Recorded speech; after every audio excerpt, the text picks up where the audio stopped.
outro aspecto que é interessante, até falando, quem foi mais afetado, né? Qual a parcela da população que foi mais afetada? Foram as mulheres que perderam mais empregos, né? E aí a gente vai, né, falando, até linkando com a questão do empreendedorismo, foram as mulheres negras, né? Mesmo dentro do empreendedorismo. Porque elas estão entre os piores índices. É a base da base que eu falo. Piores né? Marginalizadas em todas as políticas públicas. Exatamente isso. Então, quando a gente, dentro do nosso programa, né, teve até algumas pessoas que leram e ligaram para mim, pô, que legal, vocês estão citando, né? Tem alguns que são mais desavisados, né? Mas tem mulher negra em vários lugares ali. Eu falei, mas tem que ter. Por quê? Porque elas são a base da base, né? E como que a gente pode fazer com essas mulheres que estão na base da pirâmide, que têm pouco acesso às políticas públicas, ou quando tem acesso às políticas públicas, são desorganizadas, são mal feitas. E aí, pensando na questão do empreendedorismo para essas mulheres, o papel nosso aqui, como eu sempre falo, como promotores de políticas públicas, é pensar nessa base, né? Por quê? Porque as mulheres, o movimento feminista já entendeu isso, né? O controle das finanças por parte das mulheres não só melhora a vida dela, mas melhora a vida por um todo, né? Tanto é que o microcrédito, que é uma coisa ligada aos pequenos negócios, ele é muito focado nas mulheres, pela questão da administração, né? Eu acompanhando os projetos das mulheres agora durante a pandemia, então os negócios na área de gastronomia foram os negócios que mais cresceram e que são liderados por mulheres. E aí eu vou contar duas histórias que eu achei muito interessantes, porque a gente tem um prêmio que reconhece as lideranças que têm trabalhado pelo enfrentamento da violência contra as mulheres e meninas. E duas delas, uma é uma escola no Campo Limpo, uma escola feminista chamada Abiaiala. E elas transformaram toda a atuação delas durante a pandemia para olhar para o principal problema que a gente tem, que é a fome. Simplesmente o Brasil está voltando para o mapa da fome. E aí uma coisa, olha que interessante, ela foi lá a primeira vez num grupo daquelas mulheres que a gente chama invisíveis, que não estão em nenhum cadastro, que elas não existem na sociedade. Elas estão completamente isoladas. E levou alimentação. A mãe veio com muita dificuldade, porque fazia 2 dias que ela não comia. E ela tinha 4 filhos, ela não tinha com quem alimentar. Com o que alimentar as crianças. Aí no segundo mês ela voltou lá. E aí ela já estava melhor, as crianças estavam melhor. No terceiro mês que ela voltou, as crianças estavam no jardim. E aí foi muito engraçado, porque ela falou assim, mãe, as feministas voltaram com a comida. Essa coisa da ressignificação das crianças é muito legal, né? E teve uma outra iniciativa lá de Paraisópolis, que elas chamam as Mãos de Maria. Mãos de Maria, isso mesmo, Mãos de Maria.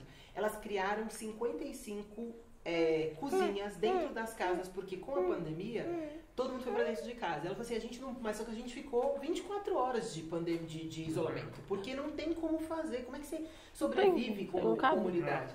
E aí elas criaram as 55 cozinhas que alimentaram, elas conseguiram acho que mais de 300 mil marmitas, em que com isso, parte disso elas alimentam as pessoas que não têm fome e elas conseguem comercializar essas marmitas. Então, existe um processo de organização e que é fundamental em relação ao empreendedorismo, que é isso, as mulheres estão fazendo isso. Então, São Paulo tem soluções que são interessantes. E uma coisa que é importante ressaltar que você falou, nenhuma solução vem sozinha, né? Então, quando a gente fala, o que é política pública? Porque às vezes as pessoas falam assim, mas o que é isso? Assim, é de comer, é de beber? O que é uma política pública?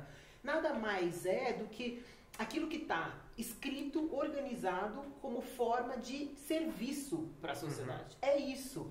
Então, assim, é um serviço público que todo mundo pode ter acesso, né, Lara? Você também. Desde bebês, assim, que nem você. E é fantástico. Porque eu acho que isso ajuda as pessoas a entender que e o grande problema é que as pessoas não sabem o que elas têm direito. Porque como elas estão muito distantes com a possibilidade... esses dias, eu adoro colecionar perguntas, eu gosto muito de perguntas, né? Eu sou psicóloga, enfim, acho que as perguntas ajudam a gente a encontrar as próprias respostas. E aí, esses dias eu vi uma pergunta que quais são as violências que você se acostumou a viver. E no caso das pessoas com pouco acesso, é isso, elas acostumaram a não ter, que elas nem sabem ao que elas têm direito e quais são as possibilidades. Então, a política pública que é real é quando você consegue olhar para a comunidade fazer parte, e você ter alguém que fala assim, ok, agora a gente vai organizar isso de uma forma de uma lei, de uma estrutura de implementação, de forma que todo mundo possa ter acesso. Não, com certeza isso. Essas duas histórias que você trouxe são histórias que me tocam profundamente, porque a gente viveu bastante isso no mandato também. Começou uma mulher negra que trabalhava no nosso mandato, criou um projeto Segura a Curva das Mães. Maravilhosa. E a gente abraçou pelo mandato e a gente atuou muito próximo dessas mulheres mães em extrema vulnerabilidade, invisibilizadas, né? Porque as pessoas falam, não, acabou a fome no Brasil, não tem. Completamente invisibilizadas, quando a verdade é que elas estão segurando uma curva muito mais pesada. É isso. E a gente pensou em construir como trazer elas para a construção das soluções das políticas públicas, mas a gente constrói o programa e a base do programa pensando nessa retomada como uma prioridade. Porque se hoje as mulheres negras mães são as mais marginalizadas em todas as políticas públicas, investir em quem mais precisa é usar essa retomada de forma a combater as desigualdades. É isso. E isso como forma de oportunidade, porque elas são... É isso que você trouxe, elas já têm essas respostas, elas sabem fazer, elas têm uma inteligência conectada, as pessoas se conectam, elas precisam ter as ferramentas, as condições, e muitas vezes o Estado atua ao contrário, atrapalhando, criando empecilhos, burocracias.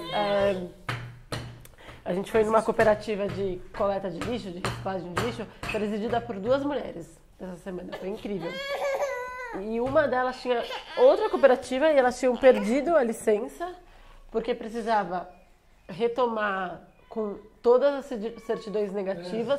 Era a lista, tão coisas que eles nunca tinham ouvido falar, não sabiam como conseguir e tinham um tempo muito curto para conseguir. Era o Estado atrapalhando uma iniciativa de geração de renda para 40 famílias que resolve um problema ambiental.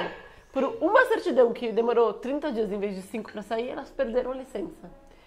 Então, esse é o contrário do que a gente pode fazer enquanto potencializar as soluções da comunidade e investir mais em quem mais precisa. Então, hoje a gente é um reflexo de uma sociedade que foi construída a partir de uma lógica racista, machista e elitista. E não é uma surpresa que as políticas públicas tenham esse viés. E quando a gente fala de representatividade, a gente fala de 3 coisas muito importantes na minha visão. A primeira é pensar a lógica de todas as pessoas se verem refletidas nos espaços de poder. Numa democracia representativa isso é muito importante, porque isso mostra que todas as pessoas que hoje acham que aquele não é um espaço para elas, possam sonhar de ser um espaço para elas. Eu, quando eu era pequena, nunca pensei em estar na política. Por mais que eu gostasse muito de política, porque eu não vivia nesses espaços. Isso ainda é realidade, infelizmente, no Brasil. É importante porque a gente tem visões diferentes, aprofundam mais a discussão e trazem melhores resultados para todo mundo. E daí não sou eu que estou falando, é a BEM, a McKinsey, são as maiores empresas e organizações do mundo que falam que diversidade de fato traz melhores resultados. E o terceiro ponto, que eu acho que é isso que a gente está falando, que é essa lógica de construção de políticas públicas, as outras lentes que esses problemas que a gente veio pontuando durante toda a nossa conversa é porque quem está tomando a decisão não vive, não experimenta. Então, acho que o nosso programa é bastante ousado para a Prefeitura de São Paulo, porque não só tem nós como representantes, mas a gente tem um compromisso de ter 50% do secretariado de mulheres, 50% de negros, de pessoas periféricas, das coprefeituras, para de fato trazer uma construção de políticas públicas a partir da lógica da representação da sociedade. Tem uma coisa que é muito estranha, num tempo que a gente pede um Estado eficiente, muito parecido até com, que eu acho que é muito preocupante a gente pensar o Estado como uma empresa, mas muitas práticas de gestão da iniciativa privada, a gente não coloca essa questão da diversidade seriamente, né? Então é importantíssimo que se nós queremos um Estado mais eficiente, algumas práticas da iniciativa privada e justamente essa questão de diversidade a gente tem que encampar, de fato, né? Não só em número, de fato, e logicamente com qualidade. O Marco Amafô, o Felipe e eu tomamos um café, batemos um papo. Mas se você quiser saber mais das nossas propostas para transformar São Paulo, entra lá no site marinelow18.com.br. Lê nosso programa, nossas propostas e participe, colabore. Também temos uma chapa incrível de vereadores com propostas consistentes para transformar São Paulo. Entra no umanovasociedade.com.br para conhecer cada um dos nossos candidatos. E nessas eleições, vote 18.